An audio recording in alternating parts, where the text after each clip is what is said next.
ഇന്ന് ലഞ്ച് ബോക്സിൽ ധാരം കോവക്കയാണ് കേട്ടോ. കോവക്ക സാധാരണ മക്കൾക്ക് കഴിക്കാൻ അത്ര ഇഷ്ടപ്പെടാത്ത സാധനമാണല്ലേ. അപ്പോൾ കോവക്ക എങ്ങനെ അവർക്ക് ഇഷ്ടപ്പെടുന്ന രീതിയിൽ ഉണ്ടാക്കാമെന്നൊന്ന് നമുക്ക് നോക്കിയാലോ. ഇങ്ങനെ നിങ്ങളൊന്ന് ചെയ്ത് നോക്ക്. വലിയ റെസിപ്പി ഒന്നും അല്ല കേട്ടോ, ഒരു ചെറിയ റെസിപ്പി. സാധാരണ നിങ്ങളൊക്കെ ഉണ്ടാക്കാറുണ്ടാവും, എന്നാലും ഞാനൊന്ന് പറഞ്ഞെന്നുള്ളൂ. ഇതുപോലെ കോവക്ക നല്ല കനം കുറച്ചിട്ട് അരിഞ്ഞിട്ട് മസാലപ്പൊടികളൊക്കെ ചേർക്കുക, ഉപ്പും ചേർക്കുക.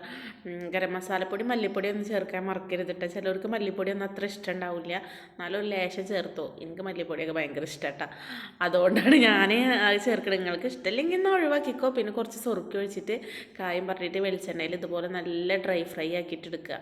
നല്ല മുരിച്ചെടുത്ത് കഴിഞ്ഞാൽ വെച്ചെങ്കിൽ മക്കൾക്ക് നല്ല ഇഷ്ടമാവട്ടെ കഴിക്കാൻ വേണ്ടി. പിന്നെ ഇന്ന് ഇത്രയേ ഉള്ളൂ. പിന്നെ അച്ചാറും ഒക്കെ തന്നെ ഇരുന്ന്. എന്താണ് നിങ്ങളുടെയൊക്കെ വിശേഷങ്ങൾ? എന്താണ് ലഞ്ച് ബോക്സിലൊക്കെ വെറൈറ്റി ഒക്കെ ആയിട്ട് ഉണ്ടാക്കാറ്? കമൻറ്റ് ചെയ്യണേ. അപ്പോൾ അതുപോലെ എനിക്കും ട്രൈ ചെയ്ത് നോക്കാമല്ലോ. ഞാൻ ഉണ്ടാക്കണതൊക്കെ നിങ്ങൾക്ക് പറഞ്ഞു തരേണ്ട, അപ്പോൾ നിങ്ങൾ ഉണ്ടാക്കണതൊക്കെ എനിക്കും പറഞ്ഞു തരണ്ടേ. പിന്നെ എങ്ങനെ നിങ്ങളുടെ അവിടെ മഴയൊക്കെ ഉണ്ടോ? ഇവിടെ നല്ല മഴ കേട്ടോ, നല്ല അടിപൊളി മഴയാണ്. ഇന്നലെ തുടങ്ങിയ മഴയാണ്, മഴക്കൊരവസാനമില്ല. നമുക്ക് മഴ കണ്ടിട്ട് മതിയായിക്കണില്ലേ. മതിയാവ് മാത്രമല്ല, മഴനെ പേടിയായി തുടങ്ങിയേക്കണേ. എനിക്ക് മഴ പെയ്യണപ്പോൾ ഭയങ്കര പേടിയാട്ടാ. കഴിഞ്ഞ പ്രാവശ്യം ഇതുപോലെ ഇങ്ങനെ നിർത്താതെ മഴ പെയ്തിട്ടല്ലേ വയനാട്ടിൽ ദുരന്തമൊക്കെ ഉണ്ടായത്. പഠിച്ച എല്ലാവരെയും തൊട്ട് കാക്കട്ടെ അല്ലേ.